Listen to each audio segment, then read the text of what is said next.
Sir, वतन अजीज का मुस्तकबिल कैसा होगा जब बीजेपी मुझे गायब करना चाहती है और दीगर हिज़्ब इख्तिलाफ की पार्टियां के लिए मेरा वजूद सिर्फ वोट डालना और अपनी खबर में जाकर सो जाना है। कि क्या दिन दिखा रही है सियासत की धूप छांव। जो कल सपूत थे वो कपूतों में आ गए, थे इस कदर अजीम के पैरों में ताज थे, इतने हुए जलील के जूतों में आ गए। सर, 4 जून के बाद 6 मुसलमानों की मॉब लिंचिंग हुई। 11 घरों को मध्य प्रदेश में मोदी के बुलडोजर ने निस्तो नाबूद कर दिया। हिमाचल प्रदेश में एक मुसलमान की एक दुकान को लूट लिया गया। शुक्रिया मोहतरम चेयरमैन साहब, आपने मुझे बोलने का मौका दिया। मैं शुरुआत में बताना चाह रहा हूं कि मैं हुकूमत की तरफ से लाए गए इस रेजोल्यूशन की मुखालिफत में बोल रहा हूं और मैंने अमेंडमेंट्स भी दिए हैं प्रेजेंट एड्रेस के लिए। और चेयरमैन साहब, आप उर्दू को जानते हैं। किसी एक शायर ने शायद बरसर इक़्तिदार जमात के लिए ये शेर कहा होगा कि उसूल बेचकर मसनद ख़रीदने वालों, निगाह अहले वफ़ा में बहुत हक़ीर हो तुम। वतन का पास तुम्हें था न होगा कभी कि अपने हिर्स के बंदे हो, बेज़मीर हो तुम। इज़्ज़त नफ्स किसी शख्स की महफूज नहीं, अब तो अपने ही निगहबानों से डर लगता है। डंके की चोट पे जालिम को बुरा कहता हूँ, मुझे सूली से न जिंदानों से डर लगता है।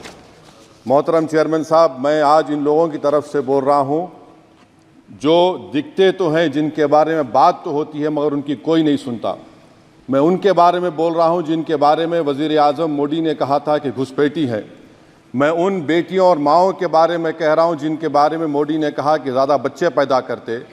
मैं उन मासूम नौजवानों के बारे में कह रहा हूँ जिनको मॉब लिंचिंग के ज़रिए मारा जा रहा है। मैं उन बेज़ुबान माँ और बाप के बारे में बोल रहा हूँ जिनकी औलाद आज इस हुकूमत के गलत कानून के चक्कर में जेलों में सड़ रहे हैं। सर, मैं दस्तूर जब इस ऐवान में बन रहा था, संविधान बन रहा था, तो उस वक्त अलहदा वोटर लिस्ट और इंतखाबी रिजर्वेशन की बात आई तो उस वक्त के हमारे फाउंडिंग फादर्स ने, हमारे बुजुर्गों ने, दोनों समुदाय के हिंदू और मुसलमानों ने फैसला किया कि हम इस पर राज़ी नहीं होंगे। बल्कि उन्होंने क्या कहा था हमारे फाउंडिंग फादर्स ने, उन्होंने मुखालिफत की थी अलहदा वोटर लिस्ट की और इंतखाबी रिजर्वेशन की। उन्होंने कहा था, I quote sir, it is the duty of majority community to ensure that minorities are elected in the representative numbers. BJP मुसलमानों की नफरत पर जीतती है और मुसलमानों के नाम निहाद मसीहा मुसलमानों के 90% ज़्यादा वोट हासिल करते हैं, मगर फिर भी इस ऐवान के दरवाजे नहीं खुलते मुसलमानों के लिए और सिर्फ 4% मुसलमान जीत कर आते हैं। सर, संविधान सिर्फ एक किताब नहीं है जिसे चूमा जाए, संविधान एक किताब नहीं है जिसे दिखाया जाए, संविधान एक सिंबल भी है, मगर संविधान एक हमारे बुजुर्गों के ख्वाबों की किताब है। हमारे जमहूरियत को हमारे बुजुर्गों ने इस तरह समझा, हमारे फाउंडिंग फादर्स ने इस तरह जमहूरियत को समझा कि इसमें हर समुदाय और मजहब और समाज के मानने वाले लोगों की राय को शामिल किया जाएगा इस मुल्क को चलाने के लिए। मगर इस ऐवान में सिर्फ 4% मुसलमान जीत कर आते हैं। मैं संविधान से जो मोहब्बत के दावे करते हैं उनसे कहूँगा कि कभी उठाकर पढ़ो कॉन्स्टिट्यूएंट असेंबली डिबेट्स में कि नेहरू ने, HC मुखर्जी ने, सरदार हुकुम सिंह ने माइनॉरिटीज़ के बारे में क्या कहा था।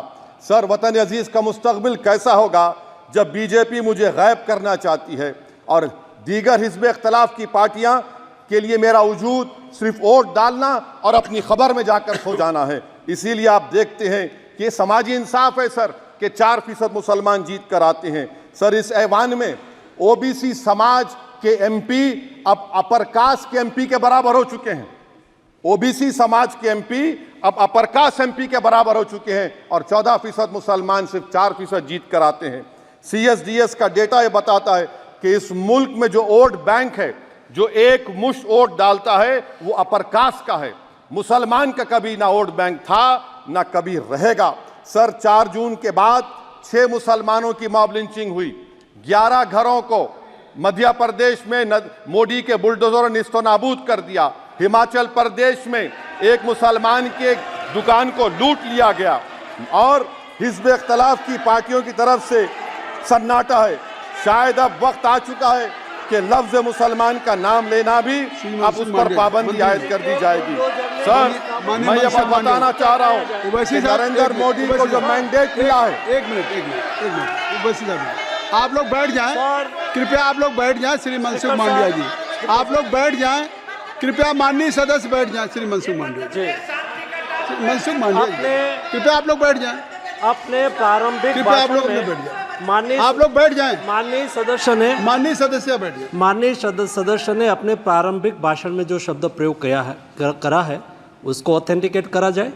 और अभी उन्होंने उल्लेख करा कि मोदी के बुलडोजर ने वहाँ मॉब लिंचिंग करा है, उसको भी ऑथेंटिकेट करा जाए। निश्चित तौर से इसको ठीक है। उवैसी साहब, जब भी कोई बात नहीं सर, आप चेयर पर बैठे हैं जी, इसलिए आप मंत्री जी को पेट में दर्द हुआ, माशाल्लाह, शुक्रिया उनका। नहीं, तो सर मैं ये बोल मंत्री की रहा था, जवाबदेही है अरे ये नहीं, मंत्री इससे की बुरी बात क्या है? पेट में दर्द हो सकता है, वो दर्द, ये सब ठीक अच्छा है। दर्द हुआ, चलिए दर्द हुआ, दिल का दर्द हुआ। तो सर, जो नरेंद्र मोदी को मैंडेट मिला है वो सिर्फ और सिर्फ मुसलमानों की नफरत पर हिंदुत्व की वजह से मिला है। I would like to say it is not Modi's in dock but every single person voted him despite his anti Muslim voice. And I would like to tell the opposition parties, this is not a moral victory for you, this is a victory of majoritarianism. Everyone should contemplate and do introspection. Why is it that the OBCs and the upper caste are getting their due representation? Why are the Muslims not getting? Are we here only to vote for you and not to get elected? If that is the case, please tell us that we are only here to vote for you. Sir, आज भारत के आधे नौजवान बेरोजगार हैं और रोजगार की तालाश, बेरोजगारी का आलम यह है सर कि मोदी सरकार के 5 साल में 75 लाख एस्पिरेंट्स की जिंदगी बर्बाद हो गई, 6 पेपर लीक हुआ। बेरोजगारी का आलम यह है सर कि रशिया जा रहे हैं, वहां जाकर अपनी जानों को दे रहे हैं। बेरोजगारी का आलम यह है कि नरेंद्र मोदी रोजगार का कैंप चलाती है नौजवानों के लिए कि तुम इजराइल में जाकर काम करो, उनको कैनन फॉडर बना रही है ताकि फलस्तीनियों की जायदादों को हड़प कर सके। ये भी कंक्लूड कर। अरे सर, मेरा टाइम है। कहाँ टाइम है सर? आप ये टाइम ले लिए मेरा। सर मैं 2 मिनट दीजिए। ये विश्वगुरु की पॉलिसी है। इजराइल को 27 टन हथियार जा रहा है। 9 मिलियन भारत के लोग गल्फ में काम करते हैं, क्या असर पड़ेगा? 47,000 इजरायली फलस्तीनी मार चुके हैं। क्या है हमारी पॉलिसी सर? क्यों हथियार दे रहे हैं सर? नस्लकशी हो रही है। सदर जमहूरिया के खुतबे में राष्ट्रपति के सर, मैं उसी पे बोल रहा हूं सर, उसमें लिखा हुआ है फॉरेन पॉलिसी के ऊपर, आप पैराग्राफ नंबर 25 देख लीजिए। सदर जमहूरिया में सैचुरेशन अप्रोच है। क्यों नहीं मोदी सरकार माइनॉरिटीज को फ्री स्कॉलरशिप को डिमांड करती है सर? उसको आपने बजट कम कर दिया। सर, बनारस का बुनकर 18 महीने से मंडी का शिकार है, सूरत और बेंगलुरु जा रहा है। सर आखिरी बात कंक्लूड कर रहा हूं, आखिरी बात सर, पनून केस में निखिल गुप्ता, मोदी ने कहा था कि हम घर में घुसकर मारा, तो निखिल गुप्ता को किसने ऑर्डर दिया था पनून को मारने का? अगर नहीं दिया तो उसको बचाइए, और अगर दिया नहीं तो फिर उस पर पीएमएलए क्यों नहीं लगाते? और सर समाप्त करो। कमेटी बनाई आपने, उसका क्या हुआ? सर, हम एससीओ को नहीं जा रहे। सर, मैं आपको बता रहा हूं कि मैं अपनी इस तकरीर को टीपू सुल्तान की नजर, सुनिए सर, अब हो गया, खत्म कर रहा हूं सर। मैं अपनी तकरीर को टीपू सुल्तान के नजर कर रहा हूं। ये टीपू सुल्तान की फोटो है, क्या आप इससे भी नफरत करेंगे?